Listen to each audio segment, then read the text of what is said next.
Hi friends, आप सभी कैसे हैं। उम्मीद करती हूँ दोस्तों लोग बहुत अच्छे होंगे और अपनी पढ़ाई अच्छे से कर रहे होंगे।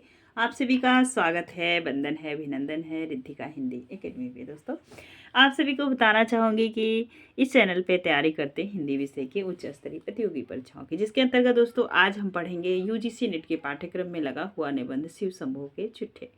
और ये लॉर्ड कर्जन को संबोधित करते हुए शिव शंभू के चिट्ठे लिखा हुआ है। इसके लेखक हैं बाल मुकुंद गुप्त जी। आइए सबसे पहले इस जो है कि निबंध को पढ़ने से पहले हम लेखक का परिचय देखेंगे, क्योंकि दोस्तों अन्य रचनाएं भी लेखक की पूछी जाती हैं। थोड़ा सा परिचय मेरे साथ देखिए आप, इसके बाद हम पढ़ेंगे पूरा निबंध।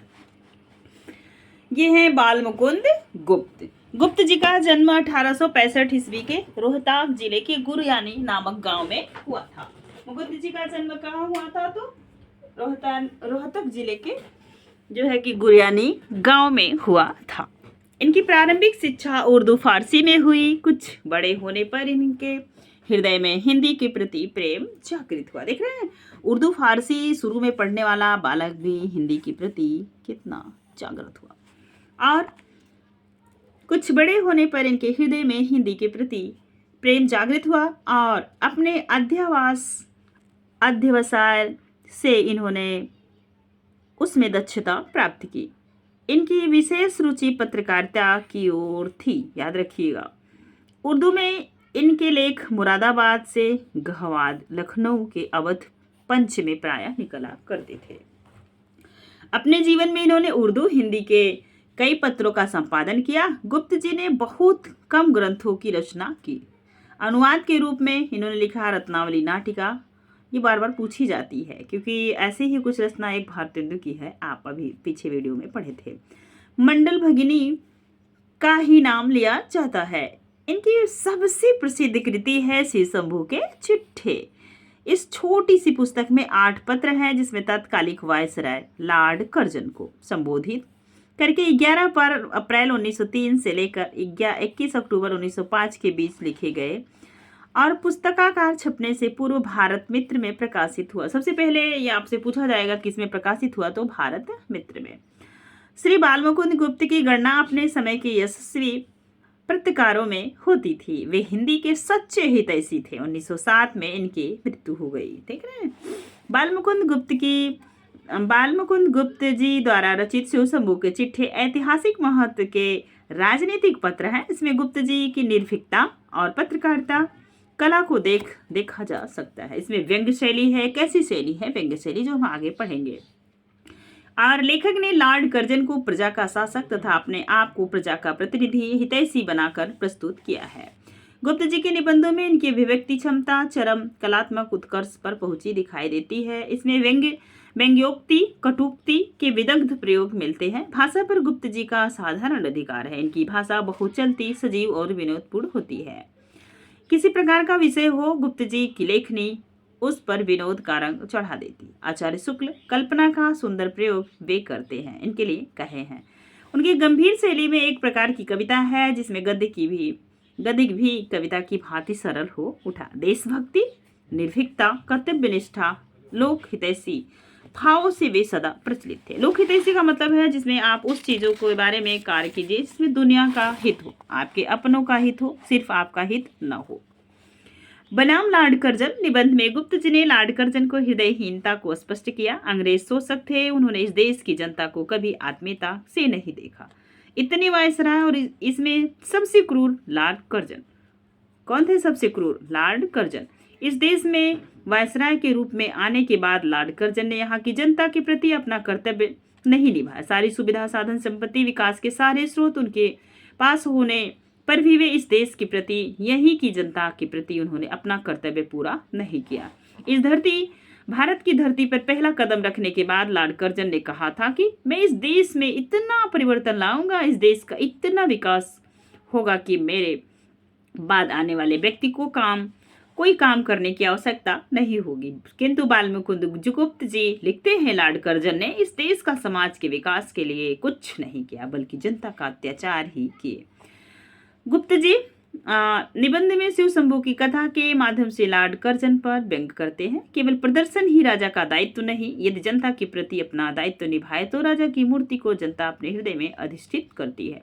अतः प्रदर्शन तथा कर्तव्य को लॉर्ड कर्जन समझे, अन्यथा शिव शंभू के समान लॉर्ड कर्जन का भी स्वप्न भंग हो जाता है। क्या करते हैं? स्वप्न भंग हो जाता है। 1907 में लेखक का निधन हुआ। दोस्तों, ये रहे शिव शंभू के चिट्ठे। ये कुछ और निबंध संग्रह हैं जिन्हें आप एक बार में सुन लीजिए, अपनी डायरी में नोट डाउन कीजिएगा। बनाम लॉर्ड कर्जन, श्रीमान का स्वागत, वायसराय का कर्तव्य, पीछे मत के लिए आशा का अंत, एक दुरासा, विदाई संभाषण, वंग विच्छेद, लॉर्ड मिंटो का स्वागत और मार्ली साहब के नाम आशीर्वाद, शाइस्ता खां खत 2, सर सैयद अहमद खत। ये इतनी इनकी बहुत महत्वपूर्ण जो है कि क्या है, निबंध है। इनके बारे में कुछ चीज़ें बताई जाती है, इसे आप नोट डाउन कर लीजिएगा। लेखक का जन्म मृत्यु आपने देख लिया। भारतेंदु और द्विवेदी युग की कड़ी को जोड़ने वाले बाल मुकुंद गुप्त जी का जन्म जो है कि रोहतक जिले में हुआ था। ये आप सभी को मैंने पहले बता दिया। और ये दोनों कड़ी को जोड़ते हैं, भारतेंदु युग और द्विवेदी युग की, इसे आप याद रखेंगे। और आगे देखेंगे तो इनकी जो पत्रिका थी, इन्होंने गुप्त जी की सफल पत्रकार भी रहे और इनकी कुछ पत्रिकाएं हैं जैसे हिंदुस्तान, हिंदी बंगवासी, भारत मित्र नामक पत्रों का संकलन संपादन भी किए थे इन्होंने। तो हास्य विनोद के लिए ये प्रसिद्ध हैं। निबंधों के कारण इनकी प्रसिद्धता और ही ज़्यादा बढ़ जाती है दोस्तों, ठीक है। और आप देखेंगे तो इस निबंध में जो है कि शिव शंभू के चिट्ठे सर्वप्रथम उर्दू पत्र जमाना में छपने के बाद यह 1906 में भारत मित्र में छपा। 8 निबंध में संकलित है।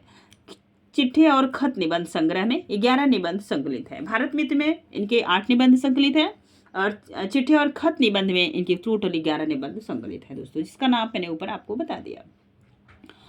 और ये बाल मुकुंद गुप्त जी ने 3 बाल कविताएं भी लिखी जो बहुत बार पूछी जाती हैं, जैसे प्रभात हुआ, रेलगाड़ी और हिम्मत। आइए अब चलेंगे सीधा हम जो है कि, और एक इन्होंने ये भी कहा था कृष्ण बिहारी ने गुप्त जी के बारे में, तो आप एक बार इसे भी याद रख लीजिए कि गुप्त जी चूंकि मुग चेतना के प्रति सचेत थे और उनकी जातीय निष्ठा बलवती थी, इसीलिए स्वाभाविक था कि उग्र राष्ट्रीयता ही पत्र की नीति बनी। कैसी बनी? उग्र राष्ट्रीयता ही, ठीक है। ये किसका कथन था? तो कृष्ण बिहारी जी का कथन था। अन्य इनके निबंध और भी हैं, हंसी खुशी, आशीर्वाद, मार्ली साहब के नाम, वंग विच्छेद, आशा का अंत, एक दुरासा, विदाई संभाषण, जिसे अपने बच्चन सिंह ने इनके बारे में कहा था कि लॉर्ड कर्जन की भारत विरोधी नीति से गुप्त जी अत्यधिक क्षुब्ध थे। वो उस क्षोभ आक्रोश की प्रभावशाली ढंग से व्यक्त करने के लिए व्यंग्यपरक मात्र तरीका था। इसे व्यंजन कहकर विडंबना कहना संगत है। गुप्त जी के चिट्ठे का सारा ढांचा विडंबनात्मक है। तो ये रहे कुछ जो है कि बहुत प्रसिद्ध जानकारी दोस्तों। अब आप चलिए हमारे साथ पढ़िए पूरा निबंध। पूरा निबंध में आप पढ़ेंगे शिव शंभू के चिट्ठे, लॉर्ड कर्जन। माई लॉर्ड, बचपन में आप पूरा निबंध आप मेरे साथ पढ़ेंगे जल्दी। माई लॉर्ड, बचपन में इस बूढ़े भंगड़ को बुलबुल का बड़ा चाव था। गांव में कितने ही शौक बुलबाज थे। वे बुलबुले पकड़ते थे, पालते थे, लड़ाते थे। बालक शिव शंभू शर्मा बुलबुले लड़ाने का चाव नहीं रखता था, केवल एक बुलबुल को हाथ पर बिठाकर ही प्रसन्न होना चाहता था। पर ब्राह्मण कुमार को बुलबुल कैसे मिले? पिता को यह भय कि बालक को बुलबुल दी तो वह मार देगा, हत्या होगी, अन्यथा अथवा उसके पीछे उसके हाथ से बिल्ली छीन लेगी तो पाप होगा। बहुत अनुरोध से यदि पिता ने किसी पत्र की बुलबुल किसी दिन ला भी दी तो वह 1 घंटे में अधिक नहीं रहने पाती। वह भी पिता की निगरानी में सराय के भटियारे बुलबुल पकड़ा करते थे। कहाँ के भटियारे? याद रखिएगा, सराय के। गांव के लड़के उनके 2-3 पैसे में खरीद लाते थे, पर बालक शिव शंभू तो ऐसा नहीं कर सकता था। पिता की आज्ञा बिना वह बुलबुल कैसे लावे और कहाँ से रखे? उधर मन में अपार इच्छा थी कि बुलबुल जरूर हाथ में हो। इसी से जंगल में उड़ती बुलबुल को देखकर जी फड़क उठता है। बुलबुल की बोली सुनकर आनंद से हृदय नृत्य करने लगता था। कैसी कैसी कल्पनाएं हृदय में उठती थी। उन सब बातों का अनुभव दूसरों को नहीं हो सकता। दूसरों को क्या होगा? आज यह वही शिव शंभू है, स्वयं इसी को उस बालकाल के अनिर्वचनीय चाव और आनंद का अनुभव नहीं हो सकता। बुलबुल पकड़ने की नाना प्रकार की कल्पनाएं मन ही मन में करता हुआ बालक शिवशंभू सो गया। उसने देखा कि संसार बुलबुल में है, सारे गांव में बुलबुलें उड़ रही हैं। अपने घर के सामने खेलने का जो मैदान है उसमें सैकड़ों बुलबुलें उड़ती है रहती हैं। फिर वे सब ऊंची नहीं उड़ती, बहुत नीची नीची उड़ती हैं। उनके बैठने के अड्डे भी नीचे नीचे हैं। वे कभी उड़कर इधर जाती हैं और कभी उड़कर कभी यहाँ बैठती हैं और कभी वहाँ, कभी स्वयं उड़कर बालक शिवशंभू के हाथ की उंगलियां पर आज बैठती हैं। शिवशंभू आनंद में मस्त होकर इधर उधर दौड़ रहा है। उसके 2-3 साथी भी उसी प्रकार बुलबुल पकड़ते हैं, छोड़ते हैं, इधर उधर कूदते फिरते हैं। क्या करते हैं? कूदते और फिरते हैं। आज शिवशंभू को मनवांछा पूर्ण हो गई। आज उसे बुलबुल की कमी नहीं। आज उसके खेलने का मैदान बुलबुस्तान बन रहा है। आज शिवशंभू बुलबुलों का राजा ही नहीं महाराजा है। आनंद का सिलसिला यही नहीं टूटा। शिवशंभू ने देखा कि सामने एक सुंदर बाग है, वहीं से सब बुलबुलें उड़कर आती हैं। बालक कूदता हुआ दौड़कर उसमें पहुंचा। देखा सोने के पेड़ पत्ते और सोने की नाना रंग कुदरता हुआ दौड़कर उसमें पहुंचा। देखा सोने के पेड़ पत्ते और सोने ही के नाना रंग के फूल हैं, उन पर सोने की बुलबुलें बैठी गाती हैं और उड़ती फिरती हैं। वहीं एक सोने का महल है, उस पर सैकड़ों सुनहरे कलश है, उन पर भी बुलबुलें बैठी हैं। बालक 2-3 साथियों सहित महल पर चढ़ गया। उस समय वह सोने के बगीचे, सोने के महल और बुलबुलों सहित एक बार उड़ा। सब कुछ आनंद से उड़ता था। बालक शिवशंभू भी दूसरे बालकों सहित उड़ रहा था, पर यह आमोद बहुत देर तक सुखदायी न हुआ। बुलबुलों का ख्याल अब बालक के मस्तिष्क से हटने लगा। उसने सोचा, है मैं कहाँ उड़ा जाता हूँ, माता पिता कहाँ, मेरे घर कहाँ। इस विचार के आते ही सुख स्वप्न भंग हुआ। बालक कुल बुलाकर उठ बैठा, देखा और कुछ नहीं, अपना ही घर और अपनी ही चारपाई। मनोराज समाप्त हो गया। क्या कर रहा था? स्वप्न देख रहा था ना। आपने माई लाड जब से भारत में पधारे हैं बुलबुलों का स्वप्न ही देखा है, या सच मुझ कोई करने का योग्य काम भी किया, खाली अपना ख्याल ही पूरा किया, या यहाँ की प्रजा के लिए भी कुछ कर्तव्य पालन किया। एक बार ये बातें बड़ी धीरता से मन में विचारिए। आपकी भारत में स्थिति की अवधि के 5 वर्ष पूर्ण हो गए। अब यहीं आप कुछ दिन रहेंगे तो सूद में मूलधन समाप्त हो चुका। हिसाब कीजिए, नुमाइशी कामों के सिवाय काम की बात आप कौन सी कर रहे चले हैं, और भड़कबाजी के सिवाय ड्यूटी और कर्तव्य की ओर आपका इस देश में आकर कब ध्यान रहा। इस बार के बजट की वक्तृता ही आपके कर्तव्य काल की अंतिम वक्तृता थी। जरा उसे पढ़ तो जाइए। फिर उसमें आपकी 5 साल की किस अच्छी करतूत का वर्णन है। आप बारंबार अपने 2 अति तुमत राज से भरे कामों का वर्णन करते हैं, एक विक्टोरिया मेमोरियल हॉल और दूसरी दिल्ली दरबार पर। जरा विचारिए तो, ये दोनों काम सो हुए या ड्यूटी? विक्टोरिया मेमोरियल हॉल चंद पेट भरे अमीरों के 1-2 बार देख आने की चीज है। इससे दरिद्रों का कुछ दुख घट जाएगा, या भारतीय प्रजा की कुछ दशा उन्नत हो जाएगी अथवा हो जाएगी, ऐसा तो आप भी न समझते होंगे। क्या करते होंगे? आप भी न समझते होंगे। अब दरबार की बात सुनिए कि क्या था। आपके ख्याल से वह बहुत बड़ी चीज थी, पर भारतवासियों की दृष्टि में बुलबुलों के स्वप्न से बढ़कर कुछ न था। जहां जहां से वे जुलूस के हाथी आए, वहीं सब लौट गए। जिस हाथी पर आप सुनहरी झूले और सोने की हौदा लगवाकर छत्र धारण पूर्वक सवार हुए थे, वहां अपने कीमती असबाब सहित जिसका था उसके पास चला गया। आप भी जानते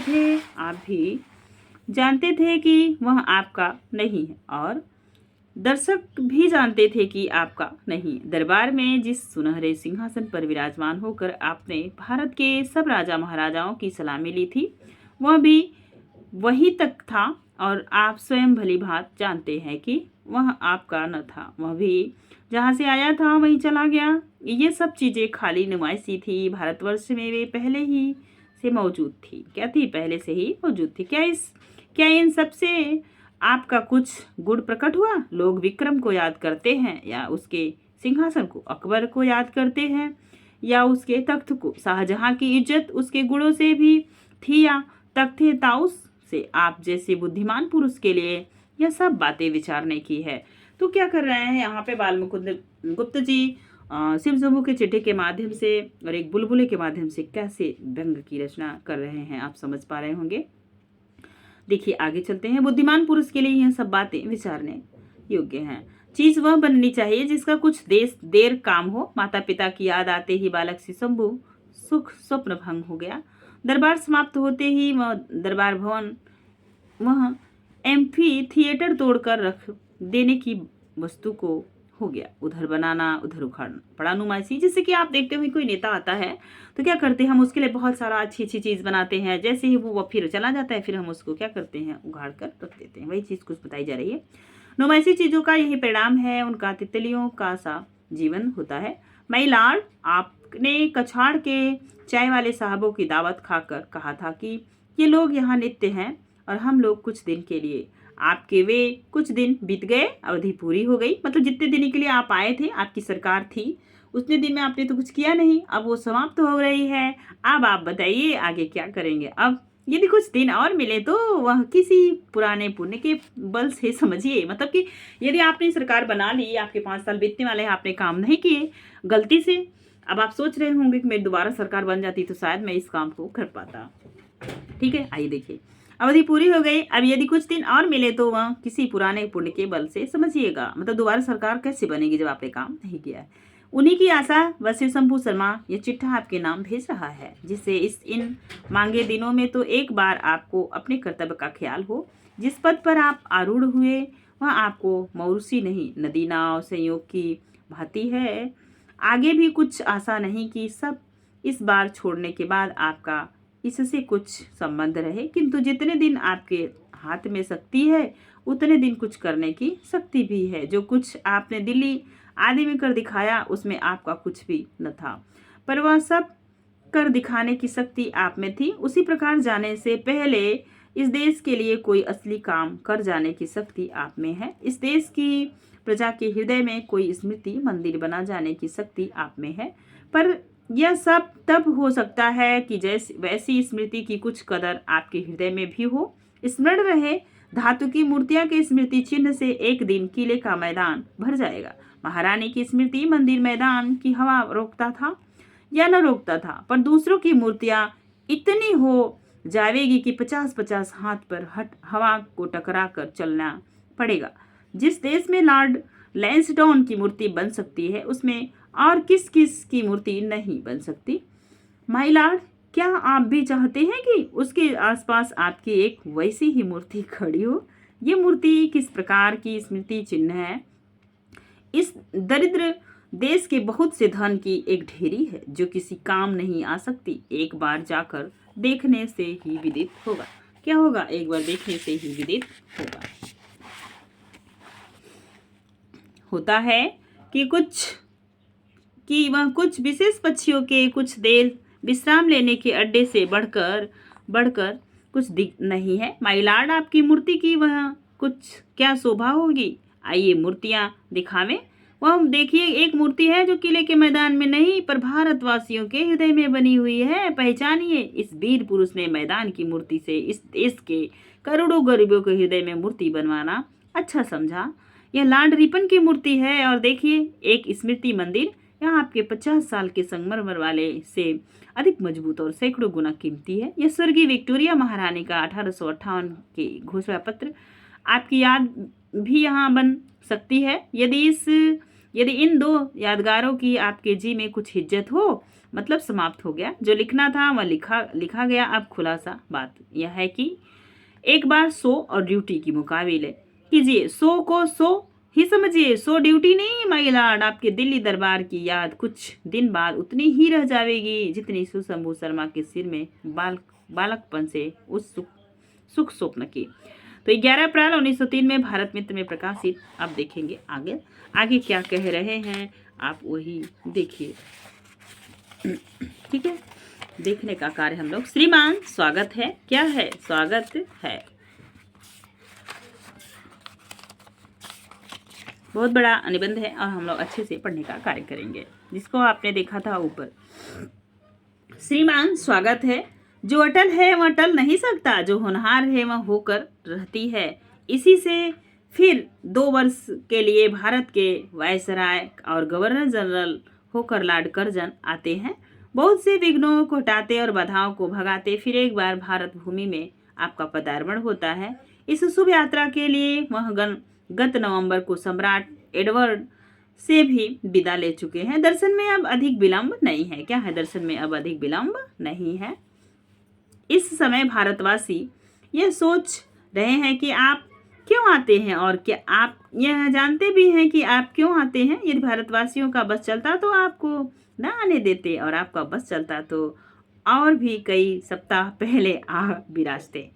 पर दोनों ओर की बात किसी और ही के हाथ में है। निरे बेबस भारतवासियों का कुछ बस नहीं है, और बहुत बातों पर बस रखने वाले लॉर्ड कर्जन को भी बहुत बातों में बेबस होना पड़ता है।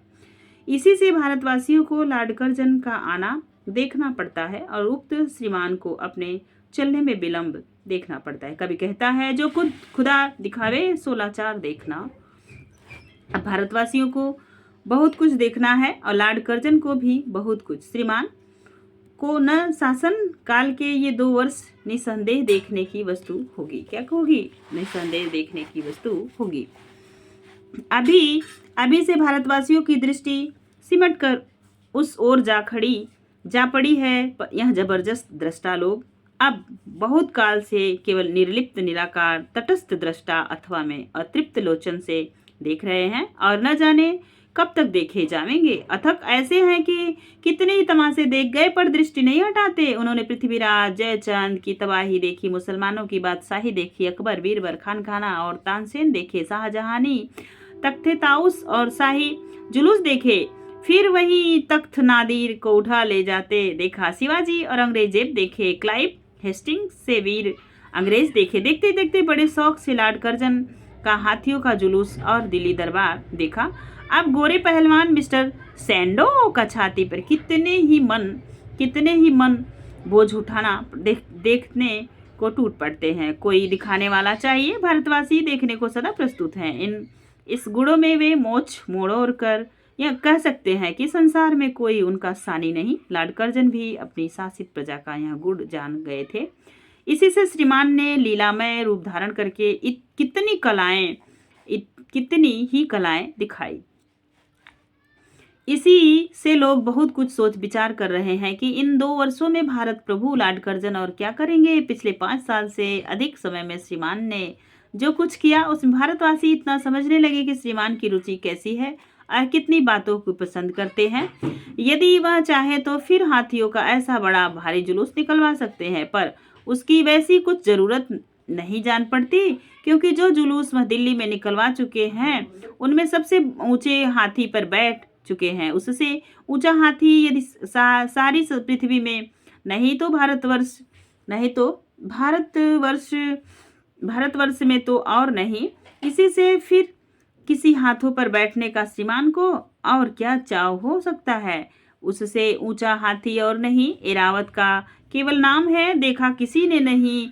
मेमत की हड्डियों किसी अजायब खाने में उसी भांति आश्चर्य की दृष्टि से देखी जाती हैं, जैसे श्रीमान के स्वदेश अजायब खाने में छोटा मोटा हाथी। बहुत लोग कह सकते हैं कि हाथी की छुटाई बढ़ाई पर बातों नहीं, जुलूस निकलते तो फिर भी निकल सकता। दिल्ली नहीं तो कहीं और सही, क्योंकि दिल्ली में आतिशबाजी खूब चल चुकी थी। कलकत्ते में फिर चलाई गई। दिल्ली में हाथियों की सवारी हो चुकने पर भी कलकत्ते में रोशनी और घोड़ा गाड़ी का तार जमा था। कुछ लोग कहते हैं कि जिस काम को लॉर्ड कर्जन पकड़ते हैं पूरा करके छोड़ते हैं। दिल्ली दरबार में कुछ बातों को कसर रह गई। उदयपुर के महाराणा ने तो हाथियों के जुलूस में साथ चल सके, न दरबार में हाजिर होकर सलामी देने का मौका उनको मिला। इसी प्रकार बड़ौदा नरेश हाथियों के जुलूस में शामिल न थे। वह दरबार में भी आए थे बड़ी सीधी सादी पोशाक में, इतनी सीधी सादी जितनी में आज कलकत्ते में फिरते हैं। वह ऐसा मुमतराक और ठाट बाट का समय था कि 3 जो है कि इसमें संकलित हैं 3 पत्र, वही आप पढ़ेंगे। स्वयं श्रीमान बैसराय को पतलून तक कारचोबी की पहचान और राजा महाराजाओं को काठ की तथा ड्यूक ऑफ कनाट को चांदी की कुर्सी पर बिठाकर स्वयं सोने के सिंहासन पर बैठना पड़ा था। उस मौके पर बड़ौदा नरेश का इतनी सफाई और सादगी से निकल जाना एक नई जान था। इसके सिवा उन्होंने झुक के सलाम नहीं किया था, बड़ी सादगी के साथ मिलाकर चल दिए थे। ये कई एक कसरे ऐसी हैं जिनके मिटाने को फिर दरबार हो सकता, फिर हाथियों का जुलूस निकल पड़ सकता। इन लोगों के विचार में कलाम नहीं, पर समय कम है, काम बहुत होंगे। इसके सिवा कई राजा महाराजा पहले दरबार ही में खर्च से इतने दब चुके हैं कि श्रीमान लॉर्ड कर्जन के बाद यदि 2 वायसराय और आवे और 5-5 की जगह 7-7 साल तक शासन करे, तब तक भी उनका सिर उठना कठिन है। इससे दरबार या हाथियों के जुलूस की फिर आशा करना व्यर्थ है। पर सुना है कि अब की विद्या का उद्धार श्रीमान जरूर करेंगे। उपकार का बदला देना महत्पुरुषों का काम है। विद्या ने आपको धनी किया है, इससे आप विद्या को धनी करना चाहते हैं। इसी से कंगालों से छीन कर आप धनियों को विद्या देना चाहते हैं। इससे विद्या का वह कष्ट मिट जाएगा जो उसे कंगाल को धनी बनाने में होता है। नींव पड़ चुकी है, नमूना कायम होने में देर नहीं है। अब तक गरीब पढ़ते थे, इससे धनियों की निंदा होती थी कि वे पढ़ते नहीं हैं। देख रहे हैं क्या होती थी? गरीब पढ़ते थे, इससे धनियों की निंदा होती थी कि वे पढ़ते नहीं। अब गरीब ना पढ़ सकेंगे, इससे धनी पढ़े न पढ़े उनकी निंदा होगी। इस तरह लॉर्ड कर्जन की कृपा उन्हें बेपढ़े भी शिक्षित कर देगी। क्या करेगी? बेपढ़े भी शिक्षित कर देगी। और कई काम है, कई कमिश्नों के काम का फैसला करना है, कितनी ही मिशनों की कार्रवाई का नतीजा देखना है। काबुल है, कश्मीर है। काबुल में रेल चल सकती है, कश्मीर में अंग्रेजी बस्ती बस सकती है। चाय के प्रचार की भांति मोटर गाड़ी के प्रचार की है इस देश में बहुत ज़रूरत है। आप पहले जानते होंगे अंग्रेजों ने जो हमारे यहाँ चाय की चस्की सबको लगी, उसमें क्या था कि पहले हमारे यहाँ हिंदुस्तानी लोग चाय नहीं पीते थे, तो अंग्रेज क्या करते थे, अपनी चाय लाते थे, स्टेशन पे बना बना के थोड़ा थोड़ा सबको चिखाते थे। एक दिन ऐसा आया कि आज हम बिना चाय के रह नहीं सकते। वही यही यहाँ पे जो है कि आपको बताया जा रहा है, चाय के प्रचार की भांति मोटर गाड़ी के प्रचार की इस देश में बहुत ज़रूरत है। बंगदेश का पार्टीशन भी एक बहुत ज़रूरी काम है। सबसे जरूरी काम विक्टोरिया मेमोरियल हॉल है। सन 1858 में की घोषणा में अब भारतीयों को अधिक स्मरण रखने की जरूरत न पड़ेगी। श्रीमान स्मृति मंदिर बनवाकर स्वर्गीय महारानी विक्टोरिया का ऐसा स्मारक बनवा देंगे जिसको देखते ही लोग जान जाएंगे कि महारानी वह थी जिनका यह स्मारक है। बहुत बातें हैं, सबको भारतीयवासी अपने अपने छोटे दिमागों में नहीं ला सकते। कौन जानता है कि श्रीमान लॉर्ड कर्जन के दिमाग में कैसे कैसे आली ख्याल भरे हुए हैं। आपने स्वयं फरमाया था कि बहुत बातों में हिंदुस्तानी अंग्रेजों का मुकाबला नहीं कर सकते। क्या कर सकते? नहीं कर सकते, नहीं कर सकते। हिंदुस्तानी अंग्रेजों का मुकाबला नहीं कर सकते। फिर लॉर्ड कर्जन तो इंग्लैंड के रत्न हैं, उनके दिमाग की बराबरी कर गुस्तानी रखने की यहाँ के लोगों का यह बूढ़ा भंगड़ कभी सलाह नहीं दे सकता। श्रीमान कैसे आलो दिमाग शासक है, यह बात उन लगातार कई व्याख्यानों के टपक पड़ती है जो श्रीमान ने विलायत में दिए थे और जिसमें विलायतवासियों को यह समझने की चेष्टा की थी कि हिंदुस्तान क्या वस्तु है। आपने साफ दिखा दिया था। विलायतवासी यह नहीं समझ सकते कि हिंदुस्तान क्या है। हिंदुस्तान को श्रीमान स्वयं ही समझे। विलायत वाले समझते तो क्या समझते, विलायत में उतना बड़ा हाथी कहाँ जिस पर वह चंवर छत्र लगाकर चढ़े थे। आप समझ रहे, चंवर वो होता है जैसे आपने कभी बाबाओं को देखा होगा, उनके बगल में 2 लड़कियां ऐसे ऐसे चंवर को चलाती रहती हैं। वही आपको बताया जा रहा है, उसका भी उदाहरण ले रहे हैं। फिर कैसे समझा सकते कि वह किस उच्च श्रेणी शासक है। यदि कोई ऐसा उपाय निकल सकता जिससे वह एक बार भारत को विलायत तक खींच ले जा सकते, तो विलायत वालों को समझा सकते कि भारत क्या है और श्रीमान शासक क्या है। आश्चर्य नहीं भविष्य में ऐसा कुछ उपाय निकल आवे, क्योंकि विज्ञान अभी बहुत कुछ करेगा। भारतवासी जरा भय न करे, उन्हें लॉर्ड कर्जन के शासन में कुछ करना न पड़ेगा। आनंद है, चैन से भंग पियो और मौज उड़ाओ। नजीर खूब कहा। नजीर ने एक जो है कि छोटा सा पंक्ति कहा, देखिए आप, कुंडी के नकारे पे खुद के कालंगा डंका, नित भंग पी के प्यारे दिन रात बजा डंका, पर एक प्याला इस बूढ़े ब्राह्मण को देगा भूल न जाना। यह कब प्रकाशित हुआ? 26 नवंबर 1904 को भारत मित में। यह भी पूरे 3 पत्र प्रकाशित हुए थे, जिसका एक पत्र आप कंप्लीट कर चुके हैं। अब देखिए वायसराय का कर्तव्य, दूसरा पत्र है। माय लॉर्ड, आपने इस देश में फिर पदार्पण किया, इससे यह भूमि कृतज्ञ हुई। विद्वान, बुद्धिमान, विचारशील पुरुषों के चरण जिस भूमि पर पड़ते हैं वह तीर्थ बन जाती है। आप में उक्त तीनों गुण के सिवा चौथा गुण राजशक्ति का है, अतः आपके श्री चरण स्पर्श से भारत भूमि तीर्थ से भी कुछ बढ़कर बन गई। आप गत मंगलवार को फिर से भारत के राज सिंहासन पर सम्राट के प्रतिनिधि बनकर विराजमान हुए। भगवान आपको मंगल करे और इस पतित देश के मंगल की इच्छा आपके हृदय में उत्पन्न करे। बंबई में पांव रखते ही आपने अपने मन की कुछ बात कह डाली। यदि बंबई म्यूनिसिपैलिटी ने वे बातें सुनने की इच्छा अपने अभिनंदन पत्र में प्रकाशित नहीं की थी, तथापि आपने बेपूछे ही कह डाली। ठीक उसी प्रकार बिना बुलाए यह दीन भंगड़ ब्राह्मण शिव शंभू शर्मा तीसरी बार अपना चिट्ठा लेकर आपकी सेवा में उपस्थित है। इसे भी प्रजा को प्रतिनिधि होने का दावा है। इसी से यह राज प्रतिनिधि के सम्मुख प्रजा का कच्चा चिट्ठा सुनाने आया है। आप सुनिए न सुनिए, यह सुनाकर ही जाएगा। अब क्या कर रहे हैं लेखक? अपना चिट्ठा सुना रहे हैं। अवश्य ही इस देश की प्रजा ने इस दीन ब्राह्मण को अपनी सभा में बुलाकर कभी अपने प्रतिनिधि होने की टीका नहीं दिया और न कोई पट्टा लिखा। आप जैसे बाजफ्त राजा राज प्रतिनिधि हैं, वैसे बाजप्ता कैसे हैं? जैसे प्रतिनिधि हैं वैसे ही राजप्ता। शिव शंभू प्रजा का प्रतिनिधि नहीं है, फिर भी आपको बुलाकर अपना वायसराय फिर से बनाया। विलायती गजट में खबर निकली, वही खबर जो तार द्वारा भारत में पहुंची। मार्ग में जगह जगह स्वागत हुआ, बंबई में स्वागत हुआ, कलकत्ते में कई बार गजट हुआ। रेल से उतरते ही सिंहराज सिंहासन पर बैठते समय 2 बार सलामी की तोपें सर हुई। जितने ही राजा नवाब बेगम आपके दर्शनार्थ बंबई पहुंचे, बाजे बजते रहे, फौजें सलामी देती रही। ऐसे एक भी सनद प्रजा प्रतिनिधि होने की शिव शंभू के पास नहीं है, तथापि वह इस देश की प्रजा का, यहाँ के चिथड़े पोस कंगालों का प्रतिनिधि होने का दावा रखता है। मतलब आप राजा हैं, आपकी मतलब पूरी जनता की तरफ से शिव शंभू का यह चिट्ठा राजा के प्रति प्रेषित किया जा रहा है। प्रतिनिधि होने का दावा रखता है क्योंकि उसने इस भूमि में जन्म लिया है, उसका शरीर भारत की मिट्टी से बना है और उसी मिट्टी में अपने शरीर की मिट्टी को एक दिन मिला देने का इरादा रखता है। बचपन में इसी देश की धूल में लौटकर बड़ा हुआ, इसी भूमि के अन्न जल से उसकी प्राण रक्षा होती, इसी भूमि से कुछ आनंद हासिल करने को उसे भंग की चंद पंक्तियां मिल गई। गांव में उसका कोई झोपड़ा नहीं, जंगल में खेत नहीं, एक पत्ती पर भी उसका अधिकार नहीं, पर इस भूमि को छोड़कर उसका संसार में कहीं ठिकाना भी नहीं। इस भूमि पर उसका जरा सा भी अस्तित्व न होने पर भी इसे वह अपनी समझता है। थोड़ा मतलब कि क्या है कि राजनीति में उनका कोई कदम नहीं है, वो अलग क्षेत्र के हैं, फिर भी क्या कर रहे हैं? सारी जनता की तरफ से सारी जनता की पीड़ा को व्यक्त कर रहे हैं।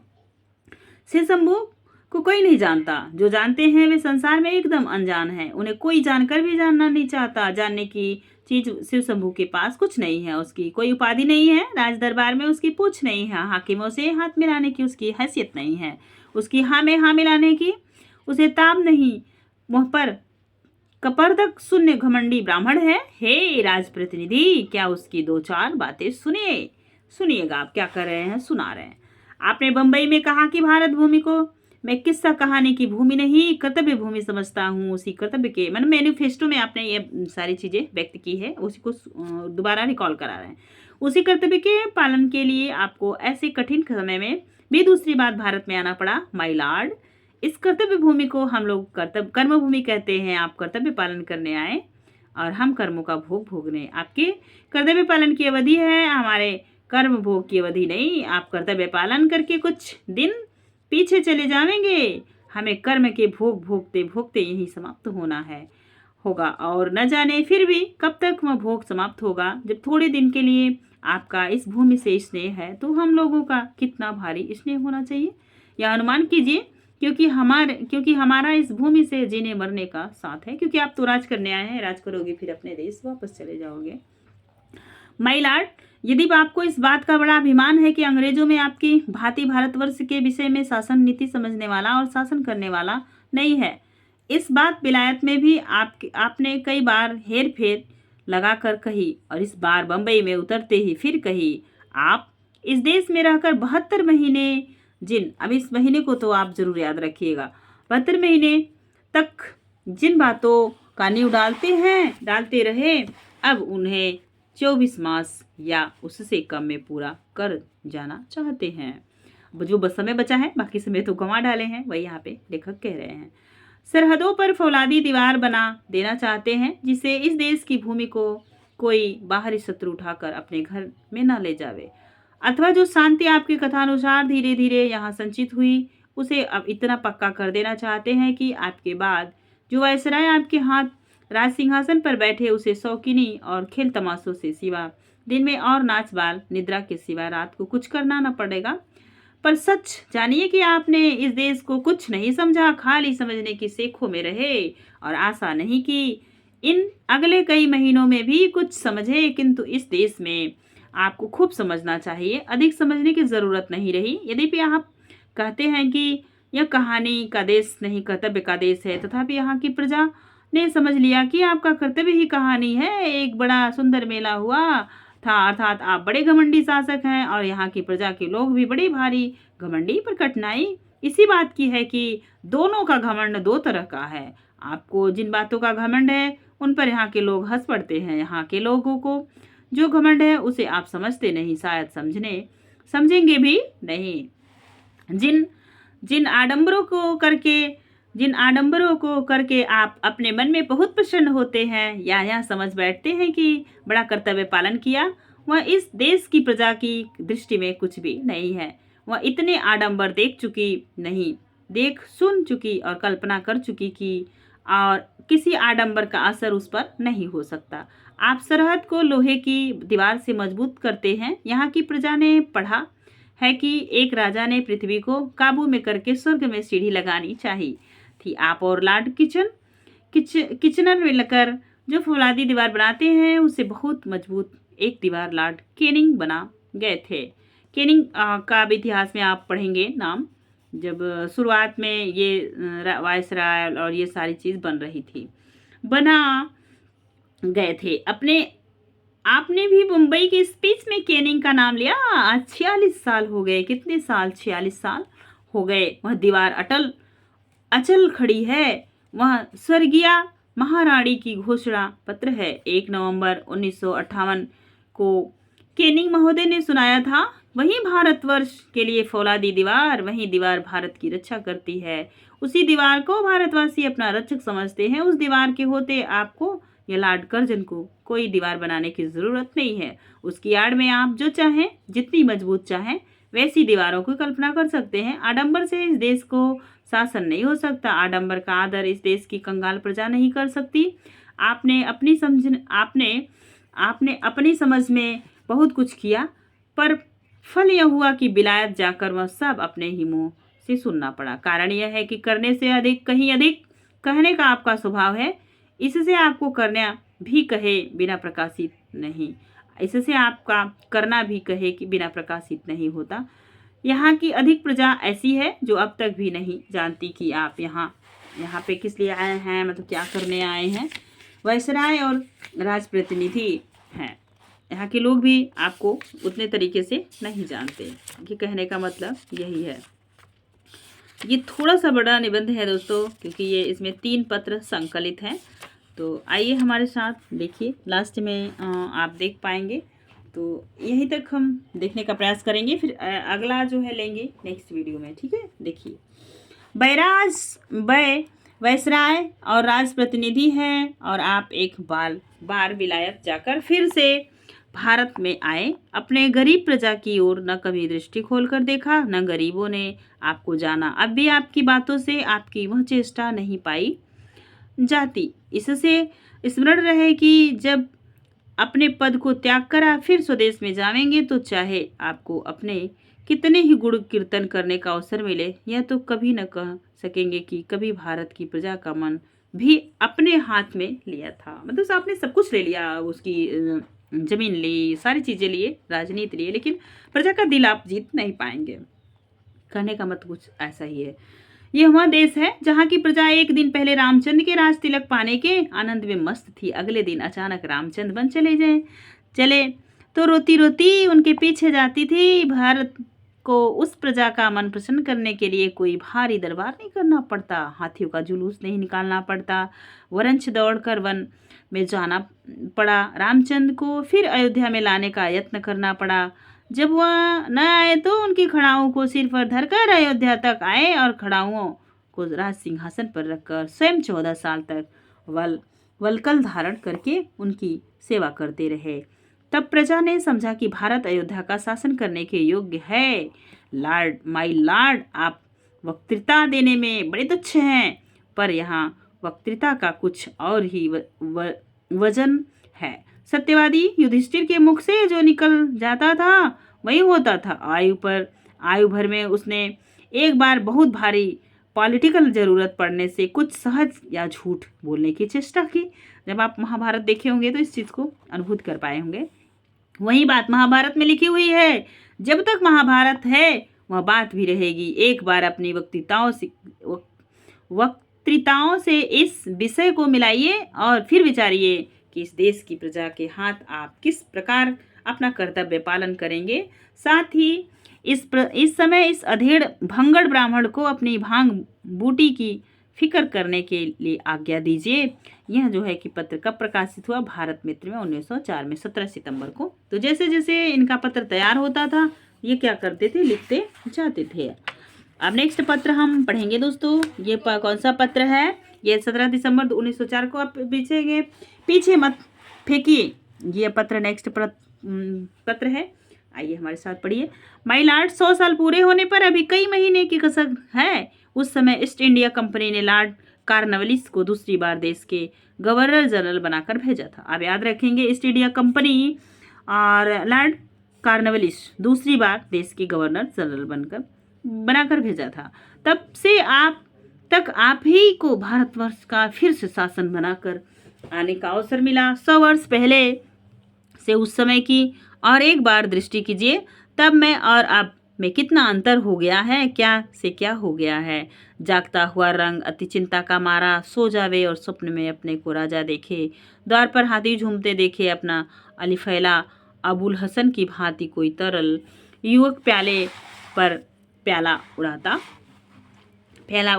घर में बेहोश हो और जागने पर आंखें मलते मलते अपने बगदाद का खलीफा देखे। आलीशान सजे महल की शोभा उसे चक्कर में डाल दे। सुंदरी दासियों के जेवर और कामदान वस्त्रों की चमक उसकी आंख में चकाचौंध लगा दे तथा सुंदर बाजों और गीतों की मधुर ध्वनि उसके कानों में अमृत ढालने लगे। तब भी उसे शायद आश्चर्य न हो जितना 100 साल पहले की भारत में अंग्रेजी राज का दशा को आजकल की दशा के साथ मिलाने से हो सकता है। जुलाई वर्ष 1805 में लॉर्ड कॉर्नवालिस दूसरी बार भारत गवर्नर जनरल होकर कलकत्ते में पधारे। उस समय ईस्ट इंडिया कंपनी की सरकार पर चारों ओर से चिंताओं की भरमार हो रही थी। आशंकाएं उसे दम नहीं लेने देती थी। होलकर से कई नई लड़ाइयां होने को थी। सिंधिया से लड़ाई चलती थी। खजाने में बरकत की बरकत थी। जमीन का कर वसूल होने में बहुत देर थी। युद्धस्थल में लड़ने वाली सेनाओं को 5-5 महीने से तनख्वाह नहीं मिली थी। विलायत के धनियों में कंपनी को कुछ विश्वास था। 70 साल का बूढ़ा गवर्नर जनरल ये सब बातें देखकर घबराया हुआ था। उससे केवल यही बन पड़ा कि दूसरी बार पदारूढ़ होने से 3 ही मास पीछे गाजीपुर में जाकर प्राण दे दिया। तो आप समझ रहे हैं, ये गाजीपुर में एक मजार है जिसपे आप वहाँ के लोकल लोग होंगे तो जान पाएंगे। आगे चलते हैं। कई दिन तक इस बात की खबर भी लोगों ने नहीं जानी। आज विलायत से भारत तक दिन में कई बार तार दौड़ जाता है। कई एक घंटे में शिमले से कलकत्ते तक स्पेशल ट्रेन पार हो जाती है। उस समय कलकत्ते से गाजीपुर तक जाने में बड़े लाट को कितने ही दिन लगे थे। गाजीपुर में उनके लिए कलकत्ते से जल्द किसी प्रकार की सहायता पहुंचने का कुछ उपाय न था, किंतु अब कुछ और ही समय है। माई लॉर्ड कॉर्नवालिस से दूसरी बार गवर्नर जनरल भारत में आने और आपकी दूसरी बार आने में बड़ा अंतर है। प्रताप आपके साथ साथ है। अंग्रेजी राज्य के भाग्य का सूर्य मध्याह्न में है। मतलब सूर्य कहाँ पहुंच गया है? बीच में, मध्याह्न में है। उस समय के बड़े लाट को जितने दिन कलकत्ते से गाजीपुर जाने में लगे होंगे, आप उससे कम दिनों में विलायत से भारत पहुंच गए। लॉर्ड कॉर्नवालिस को जाते ही एक देशी रईसों के साथ लड़ाई करने की चिंता थी। आपके स्वागत के लिए कोड़ियों राजा रईस बंबई दौड़ गए और जहाज से उतरते ही उन्होंने आपका स्वागत करके अपने भाग्य का धन्य समझा। कितने ही बधाई देने कलकत्ते पहुंचे और कितने चले आ रहे हैं। प्रजा की चाहे कैसी ही दशा हो, पर खजाने में रुपए उबलते पड़ते हैं। इसके लिए चारों ओर से आपकी बड़ाई होती है। खास साख इस समय की गवर्नमेंट की इतनी है कि विलायत में या भारत में एक बार हूँ कहते ही रुपए की वर्षा होने लगती है। विलायती मंत्री आपकी मुट्ठी में है। विलायत की जिस कंजरवेटिंग गवर्नमेंट ने आपको इस देश का वायसराय किया, वह अभी तक बराबर शासन का मालिक नहीं है। लिबरल निर्जीव है। जॉन ब्राइट और ग्लैडस्टोन ब्राडले जैसे लोगों से विलायत शून्य है। इसे आप परम स्वतंत्र हैं। इंडिया ऑफिस आपके हाथ की पुतली है। विलायत के प्रधानमंत्री आपके प्रिय मित्र हैं। जो कुछ आपको करना है वह विलायत में कई मास रहकर पहले ही वहाँ के शासकों से निश्चय कर चुके हैं। अभी आपकी बढ़ती उम्र है, चिंता कुछ नहीं है। जो कुछ चिंता थी वह भी जल्दी मिट गई। स्वयं आपकी विलायत के बड़े भारी बुद्धिमानों और राजनीतिक विशारदों में गिनती है। वरंच कह सकते हैं कि विलायत के मंत्री लोग आपके मुंह की ओर ताकते हैं। सम्राट का आप पर बहुत भारी विश्वास है। विलायत के प्रधान समाचार पत्र मानो आपके बंदीजन हैं। बीच बीच में आपका गुणगान सुनाया पुण्य कार्य करते समझते हैं। सारांश है कि लॉर्ड कॉर्नवालिस के इस और आपके समय में बड़ा ही भेद हो गया। दोनों राजाओं में क्या है, थोड़ा सा भेद है, भैया आप ये समझा रहे हैं। संसार में अब अंग्रेजी प्रताप अखंड है। भारत के राजा अब आपके हुक्म के बंदे हैं। उनको लेकर चाहे जुलूस निकालिए, चाहे दरबार बनाकर सलाम कराइए, उन्हें चाहे विलायत भिजवाइए, चाहे कलकत्ते बुलवाइए, जो चाहे। क्योंकि कलकत्ता उस समय अंग्रेजों के रहने का, खाने का, हर सारी चीज़ों के लिए बहुत ही इम्पोर्टेंट था। जो चाहे कीजिए, वे हाजिर हैं। आपके हुक्म की तेजी तिब्बत से पहाड़ों की बर्फ से पिघलती है, फारस की खाड़ी का जल सुखाती है, काबुल के पहाड़ों को नर्म करती है। जल, स्थल, वायु और आकाश मंडल में सर्वत्र आपकी विजय है। इस धारा धाम में अब अंग्रेजी प्रताप के आगे कोई उंगली उठाने वाली नहीं है। इस देश में एक महाप्रतापी राजा के प्रताप का वर्णन इस प्रकार किया जाता था कि इंद्र उसके यहाँ जल भरता था, पवन उसके यहाँ चक्की चलाता था, चांद सूरज उसके यहाँ रोशनी करते थे, इत्यादि।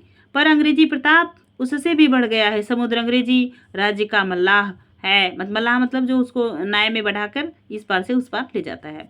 पहाड़ों की उपत्यकाएं बैठने के लिए कुर्सियां ढूंढे, बिजली चले, कलें चलाने वाली दासी, हजारों मील से खबर लेकर उड़ने वाली दूती, इत्यादि इत्यादि। आश्चर्य है माय लॉर्ड, 100 साल में अंग्रेजी राज्य और अंग्रेजी प्रताप की तो इतनी उन्नति हुई, पर उसी प्रतापी विशिष्ट राज्य के अधीन रहकर भारत अपनी रही सही हैसियत भी खो देता है। मतलब शोषण का शिकार बन जाता है भारत।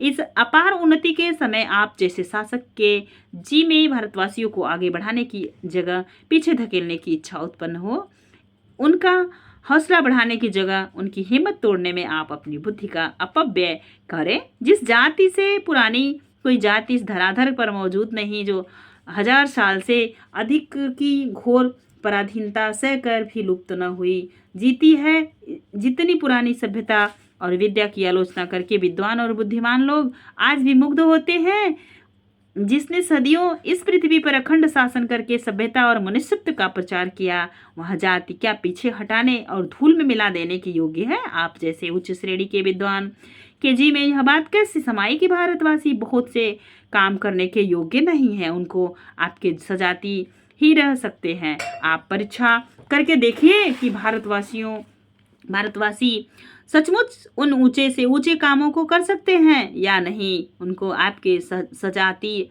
कर सकते हैं। श्रम में, बुद्धि में, विद्या में, काम में, वक्तृता में, मतलब बोलने में, सहिष्णुता में, किसी बात में। इस देश के निवासी संसार में किसी जाति से के आदमियों के पीछे रहने वाले नहीं है वरंच, क्योंकि भारत वैसे भी विश्व गुरु रहा, वही चीज़ तो यहाँ पे लेखक समझाना चाह रहा है। वरंच दो एक गुण भारतवासियों में ऐसे हैं कि संसार भर में किसी जात के लोग उनका अनुकरण नहीं कर सकते। हिंदुस्तानी फारसी पढ़ के पीछे फारिश वालों की भांति बोल सकते हैं, कविता कर सकते हैं, अंग्रेजी बोलने में वे अंग्रेजों की पूरी नकल कर सकते हैं, कंठ तालु अंग्रेजों के सदस्य बना सकते हैं, पर एक भी अंग्रेज ऐसा नहीं है जो हिंदुस्तानियों की भांति साफ हिंदी बोल सकता हो।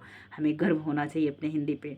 किसी बात में हिंदुस्तानी पीछे रहने वाले नहीं है। हाँ, दो बातों में वे अंग्रेजों की नकल या बराबरी नहीं कर सकते। एक तो अपने शरीर के काले रंग और अंग्रेजों की भांति गोरा नहीं बना सकते, दूसरे अपने भाग्य को उसके भाग्य में रगड़कर बराबर नहीं कर सकते। आप सभी जानते होंगे, यदि आप इतिहास को पढ़े होंगे या आप जीएस के विद्यार्थी रहे होंगे, तो महात्मा गांधी जी को ट्रेन से ढकेल दिया गया था क्योंकि वो काले थे विलायत में ही।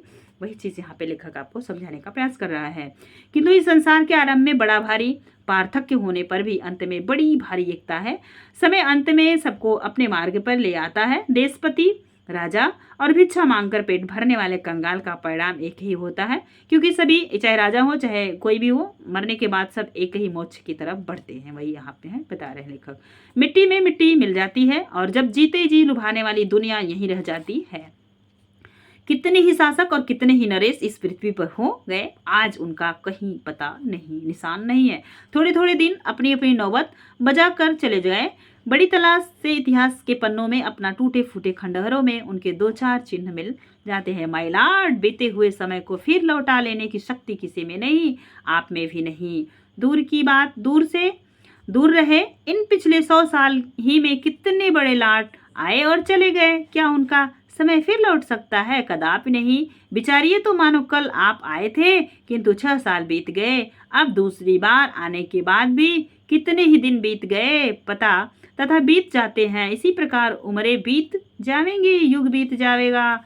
समय के महासमुद्र में मनुष्य की एक छोटी सी बूंद की भी बराबरी नहीं कर सकती। आप में शक्ति नहीं है कि पिछले 6 वर्षों को लौट सके, उनमें जो कुछ हुआ उसे अन्यथा कर सके। 2 साल आपके हाथ में अवश्य है, उनमें जो चाहे कर सकते हैं। चाहे तो इस देश की 30 करोड़ प्रजा को अपना अनुरक्त बना सकते हैं और इस देश के इतिहास में अच्छे वय सरायों में अपना नाम छोड़ जा सकते हैं। नहीं तो यह समय भी बीत जाएगा और फिर आपको करने धरने का अधिकार कुछ नहीं रह जाएगा, मतलब आप भारत से बाहर चले जाओगे। विक्रम, अब राजा को गिना रहे हैं कौन कौन से राजा इस देश में राज किए। विक्रम, अशोक, अकबर के साथ ही यह भूमि नहीं गई। औरंगजेब, अलाउद्दीन इसे मुट्ठी में दबा कर नहीं रख सके। महमूद, तैमूर, नादिर इसे लूट के माल से के साथ उठो और हाथियों पर लाद कर न ले जा सके। आगे भी यह ऐसे ही रहेगी। आगे भी यह किसी के साथ न जाएगी, चाहे कोई कितनी ही मजबूती क्यों न करे। इस समय भगवान ने इसे एक और ही जाति के हाथ में अर्पण किया। इसकी बुद्धि, विद्या, प्रताप का संसार भर में डंका बज रहा है। माय लॉर्ड, उसी जाति की ओर से आप इसे देश के 30 करोड़ प्रजा के शासक हैं। अब यह विचारना आप ही के जिम्मे है कि इस देश की प्रजा के साथ आपका क्या कर्तव्य है। 1000 साल से यह प्रजागिरी दशा में है।